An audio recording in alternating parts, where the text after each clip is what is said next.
Muncul lagi istilah ada Islam Nusantara. Ini orang-orang yang pelihara jenggot, orang-orang yang terapkan pakaian-pakaian seperti pakaian Muslim, pakaian negara Arab, itu Islam, itu Arabisasi, dia bilang. Arabisasi, itu bukan Islamisasi, bukan mengislamkan orang tapi mengarabkan orang. Subhanallah. Bagaimana bisa? Nabi kamu orang apa memang? Orang Arab memang, kan itu. Allah sudah takdirin begitu. Jadi kalau kita mencontohi pakaian yang ada sekarang dan merupakan simbol Islam, tidak ada sesuatu yang jadi masalah situ. Islam Nusantara ini nggak ada dalam Islam. Nggak ada Islam Arab, Islam Afrika, Islam Amerika, Islam Nusantara. Nggak ada dalam Islam. Islam satu yang dibawa oleh Nabi Muhammad SAW. Tujuan dari Islam Nusantara ini ingin melepaskan diri dari menurut mereka ini kebiasaan-kebiasaan atau kearab-arapan dihilangkan. Kalau itu mau dihilangkan, berarti antum menghilangkan Nabi antum. Nabi antum orang apa? Orang Arab. Sering saya ditanya, Gus, Islam Nusantara itu kan firqah sudah 73, ditambah Islam Nusantara 74 gitu. Ya kacau kalau seperti itu ya enggak.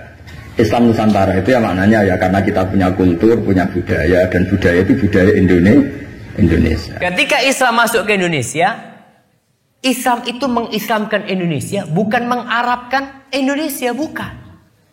Tapi mereka berpikir, mereka ingin memisahkan Islam dari Arab. Nggak bisa. Islam dipisahkan dari Arab, gimana mau dipisahkan? Nabinya orang Arab, Al-Qurannya bahasa Arab. Apa bisa sholatnya diganti bahasa Indonesia? Karena Islam Nusantara sholatnya jangan pakai bahasa Arab lah. Kita kan di Indonesia. Jadi Allahu Akbarnya diganti Allah Maha Besar. Tapi saya perhatikan yang mendengung-dengungkan proyek Islam Nusantara ini kebanyakannya adalah dai-dai liberal. Jadi mereka tatkala menyerukan Islam liberal sudah mulai nggak laku, mereka ganti namanya dengan Islam apa? Nusantara. Tapi kalau maksudnya Islam Nusantara ada ajaran dari Nabi kemudian difilter terlebih dahulu dengan adat istiadat, maka ini nggak boleh. Adat siapa mau memfilter Alkitab dan Sunnah? Kalau kita katakan maksudnya demikian, maka Islam Nusantara yang mana? Adat Jawa lain dengan adat Bugis lain dengan adat Madura lain dengan adat Padang. Terus bagaimana? Kalau dikatakan, oh maksudnya Islam itu harus disesuaikan dengan budaya Nusantara. Budaya yang kayak gimana? Islam itu seperti kepala, tahu nggak? Helm adat istiadat itu seperti helm. Yang harus menyesuaikan yang mana? Ya helmnya dong. Saya juga sering dibully, Islam Nusantara itu apa Pak Ba? Apa terus menjadi firqah 73 menjadi 74 karena ditambah Islam apa? Nusantara. Begini loh logika Islam Nusantara itu. Di komunitas internasional itu kalau tidak Syiah itu dinamakan Sunni. Seorang lagi ya, di komunitas internasional itu kalau tidak Syiah disebut apa? Sunni. Sehingga misalnya perang Syiah Houthi sama Arab Saudi ya disebut Syiah versus apa? Sunni. Jadi Wahabi itu dalam dunia internasional disebut apa? Sunni, setidaknya dalam bahasa jurnalistik. Tapi kita dengan Sunni Wahabi itu banyak perbedaannya. Misalnya mereka anti wasilah, kita percaya apa? Wasilah. Tapi sama-sama dalam ikramus sahabah, sama-sama menghormati apa? Sahabat. Saya teruskan bayinah tadi.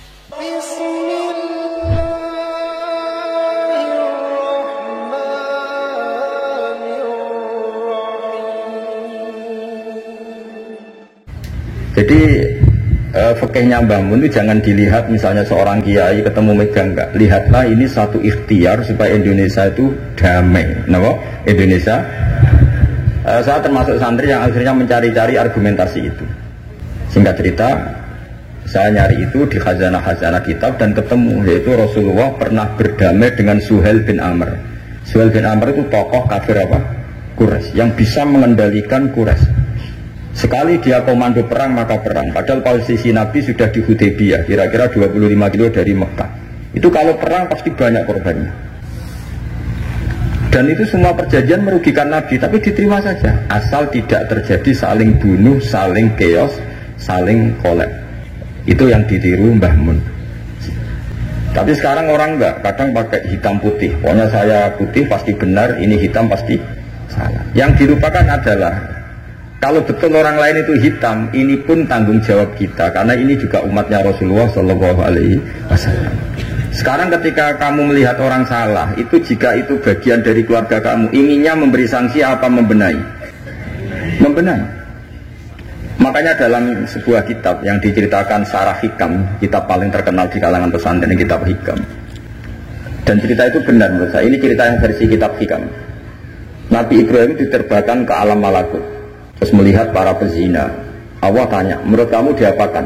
Bunuh saja ya Allah, mereka makan rezeki engkau tapi tidak mengindahkan aturan kau, mereka pezina. Sama Allah diturutin. Terus dilihat lagi para pemabuk. Menurut kamu gimana, bunuh saja, mereka itu hamba engkau, makan dari rezeki engkau tapi tidak mengindahkan perintah engkau. Sampai sekian bentuk maksiat, Ibrahim usulnya bunuh saja, habisi saja.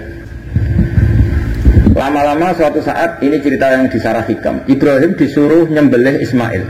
Yang terkenal dalam riwayat memang yang disembelih itu siapa? Ismail. Meskipun ada perdebatan ulama, apa Ismail apa Ishak, tapi kita milih yang Ismail saja. Umumnya orang meyakini itu siapa? Ismail. Nabi Ibrahim itu kagetnya bukan main, ngetek. Ya Allah, yang benar saja, ini samrotu fuadi, ini buah hati saya, kenapa engkau suruh membunuh? Jawabannya Allah, Ibrahim, kamu ingat gak ketika kamu melihat orang-orang maksiat usul ke saya supaya dibunuh ya Allah. Kata Allah, aku itu ya gelo, itu sing gawe aku enak usul kon matan-matan. Kon saiki anakmu sing gawe aku takon mateni iki keberatan. Nangis Nabi Ibrahim.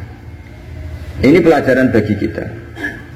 Kowe nek ora misale nyuwun sewu cah wedok nganggo sepeda motor luwanan sebuwanter. Anake sapa luput suruh ngene.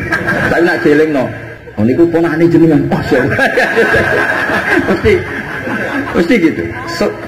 Sebetulnya keantian kita pada maksiat itu bukan karena maksiat, plus orang itu tidak warga kita. Gayanya saja kamu tegas, sebetulnya enggak juga. Gitu. Jadi ini pelajaran bagi kita. Coba misalnya gini, ada orang salah koruptor, kamu mesti benci sama koruptor. Coba bayangkan kali itu anak kamu, mesti dungo ya wong mungkin buatan konangan. Dan sama. Ini masalah Rasulullah itu melihat semua umatnya adalah anaknya. Sing lagi abangan, sing lagi setengah abangan, sing hitam, semuanya adalah Maka kalau ini semua umatnya melihat orang abangan, ya pikirannya itu memandu mereka tobat, bukan malah dianggap kafir. Makanya kita menolak paham takfiri, paham yang mengkafirkan orang lain. Karena ibaratnya paham takfiri itu nggak rasional, secara fikih nggak rasional. Allah yang Tuhan saja, yang punya semuanya, itu jelas ngendikan qul ya ibadiyalladzina asrafu ala anfusihim la taqnatu mir rahmatillah. Terus ayat wa anibu ila rabbikum. Orang-orang yang sudah melampaui batas oleh Allah dipanggil, ayo kembali ke saya kembali. Kemudian orang-orang takfiri ini, orang-orang ekstremis ini, hamba Allah yang sedang maksiat dianggap tidak Islam atau kafir, keluar dari area kemukminan. Wong yang Allah Tuhan saja, yang di luar disuruh masuk. Ini yang sudah masuk malah disuruh keluar. Coba Nabi diutus jadi Nabi itu untuk mengislamkan orang kafir apa untuk mengkafirkan orang Islam? Ya Nabi lo diutus itu untuk mengislamkan orang kafir apa mengkafirkan orang Islam? Mengislamkan orang. Makanya aliran-aliran ekstrim sidik-sidik mengkafirkan orang itu satu mesti goblok dulu mesti. Dua mesti gak tahu ngaji. Tiga terlalu semangat tapi khazanah ilmunya itu pas-pasan. Karena tadi kebencian kita ini pasti ada unsur dengan tanda kutip nafsu. Ya tadi kamu benci sama cawe wedok yang kuatokan cepat sepeda motor buwanter.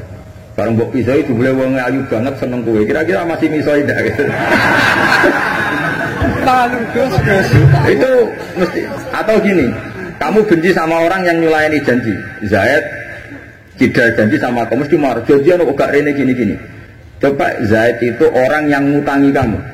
Berani nggak ngumpat-ngumpat Zaid meskipun nyulayani janji? Zaid itu orang yang memberi utangan kamu 10 juta, terus janjian nyulayani janji. Bisa nggak kamu bentak Zaid? Terus gak ditagih sewenang.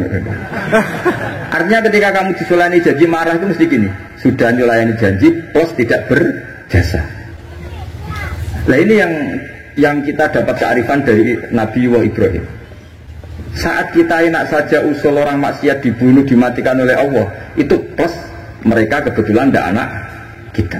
Coba andaikan zaman di alam malakut Ibrahim tahu yang nakal itu anaknya, apa kira-kira usul demikian?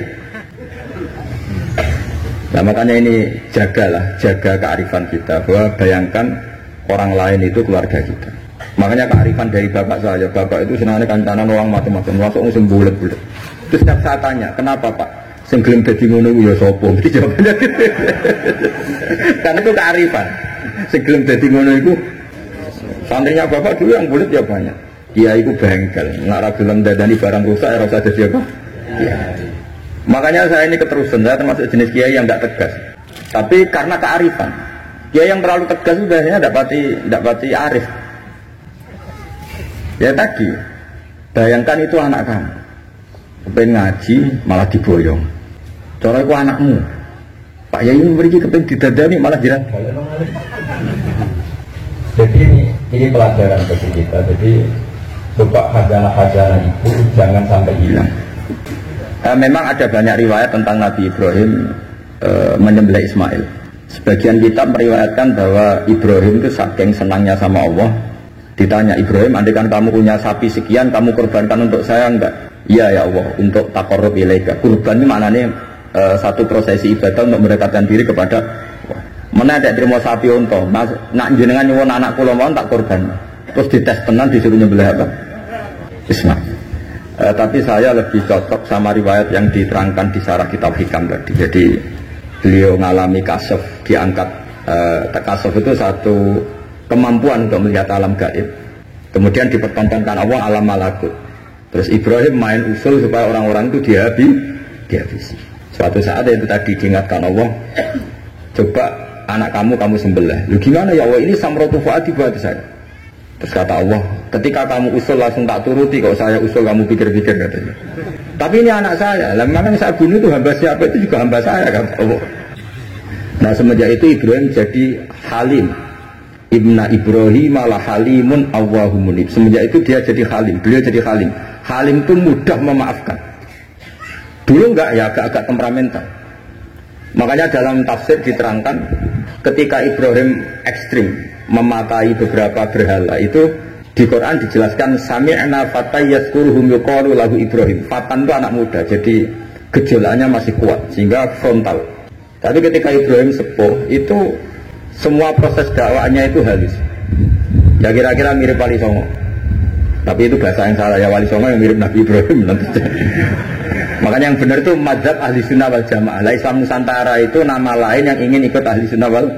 Jangan ahli sunnah wal jamaah sekarang ikut Islam Nusantara, itu kacau nanti secara. Sering saya ditanya, Gus Islam Nusantara itu kan firqah sudah 73 ditambah Islam Nusantara 74 gitu. Ya kacau kalau seperti itu ya enggak.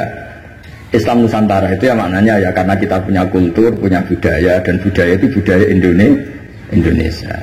Tentu misalnya orang Arab pakai jubah, itu ya sunat, kita yakini sunat. Tapi orang Indonesia ya sudah cukup pakai hem, itu juga sudah sunat. Jangan kayak orang Madura, karena kalau yang jubahan kiai ke Arab Saudi, supir taksi dicium, tukang angkot dicium, karena semuanya pakai apa? Jubah. Itu guyonannya orang Madura kan? Setelah di sana jubah itu pakaian nasionalnya orang Arab. Oh iya iya. Makanya kalau melihat film Arab itu bingung, karena yang soleh sama penjahat sama-sama macaknya seperti itu. Kalau film Indonesia kan gampang, yang preman tatonan pakai celana jeans sobek-sobek, yang kiai pakai koko, kan enak. Ini yang soleh, ini enggak. Kalau film Arab bingung. Makanya kalau orang abang kan lihat film Gus sing Abu Jaldi karena karena itu film Arab repot, film Arab itu. Dan lucunya orang-orang Arab itu meskipun fasik itu kalau sumpah ya bilang wallahi. Itu yang sering haji sering umrah kan tahu, orang Arab kalau marah siapapun ya bilang apa? Wallahi. Nah itu maksudnya Nusantara. Tentu kita tetap yakin jubah, pakai jubah itu sunat, pakai seperti itu sunat. Tapi nggak usah berlebihan. Terus harus seperti itu. Karena kewajiban kita yang penting adalah satrul aurat nutupi aurat, meskipun dengan cara negara masing. Nah, negara masing-masing ini kemudian oleh kiai kadang diistilahkan apa Islam Nusantara. Sama lihat kan ulama-ulama Turki ya pakai turbus, pakai peci, yang ulama Rusia ya pakai baju khas Rusia. Ya semuanya pakai khas daerah masing-masing dan itu enggak masalah. Karena kata Allah wa ma arsalna mir rasulin illa bilisani apa? Kaum semua rasul itu punya tradisi sesuai tradisi kaumnya masing-masing, tentu tradisi yang positif. Jadi tidak perlu diperdebatkan. Tapi tetap saya ingin berkeyakinan bahwa pakai jubah itu ya sunat, pakai hem ya sunat, pakai pakaian ala Indonesia yang santun itu juga apa? Sunat. Karena sakofa itu satu tradisi. Nah, bayangkan kalau tradisi itu terjadi di perdamaian, kayak tadi Tepo Seliro. Sebelum ada Menteri Pertahanan, sebelum ada Menko Polhukam, sebelum ada polisi, orang Indonesia itu, misalnya dulu di sini ada Bandar Sam, ada orang-orang sepuh. Itu saya ngapain nom-nom tukaran rebutan warisan sisen, sungkan sing sepuh. Jadi tanpa ada polisi ini sudah ada kearifan yang bisa mengendalikan orang tidak rebutan warisan, tidak konflik. Sekarang enggak, ambil dulur konflik yang pengadilan. Banyak enggak orang konflik harta warisan sampai ke pengadilan? Kadang. Artinya apa? Ketika ada lembaga peradilan justru kita kehilangan kearifan. Makanya ngaji di sini saya mau minta sekali tradisi-tradisi kearifan kita hidupkan lagi. Ini yang terakhir saya cerita sujud. Terus orang terlatih tanggung jawab sendiri. Rasulullah itu betul bisa nyafaati. Itu semua ulama ijma Rasulullah bisa mensyafaati. Tapi ketika anak dalam, kalau mungkin bahasa sekarang itu pembantu, anak dalam lah kalau dalam bahasa pesantren, itu ditanya, engkau mau nikah, engkau mau boyong, kamu minta saya apa? Ya Rasulullah saya kasih waktu 3 hari untuk menentukan saya minta apa. Setelah 3 hari, anak itu ketemu Rasulullah. As'aluka murafaqataka fil jannah. Saya minta supaya jadi temanmu di surga. Nabi tanyanya unik. Kamu diwarai orang apa karena kamu sendiri?